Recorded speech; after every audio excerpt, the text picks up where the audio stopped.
Unravel the Aussie Speak, Mastering Australian Idiomatic Expressions. G'day learners! Today, we'll be embarking on a unique linguistic adventure, diving deep into the captivating world of Australian idiomatic expressions. These phrases will not only add color to your English but also provide a deep insight into the Australian culture and lifestyle. So, let's crack on and get started.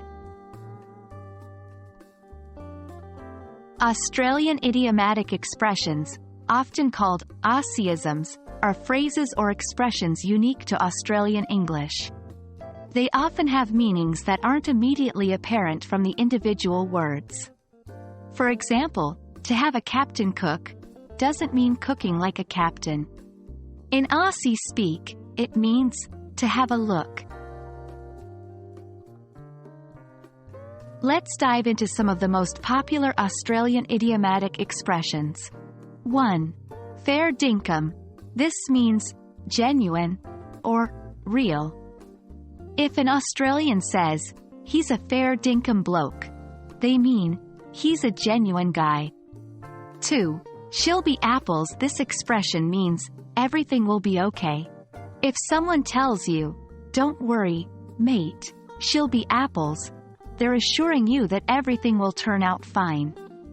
3. To spit the dummy. This phrase means, to lose one's temper.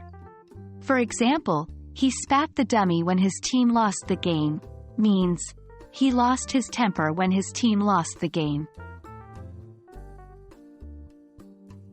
Now that we've learnt a few Australian idiomatic expressions, let's see how we can use them in conversations.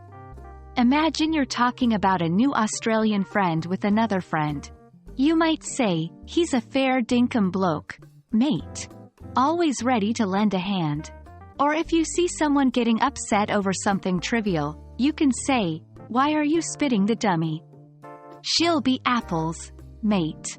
Remember, using these phrases in the right context can make your English sound more natural and expressive. We've had a bit of a captain cook at some Aussie idiomatic expressions today, mates. Remember, the key to mastering these expressions is consistent practice and usage. Try incorporating them into your daily conversations and you'll be speaking like a true blue Aussie in no time. Thanks for joining me today, and until next time, no worries and haru. That's Aussie for goodbye.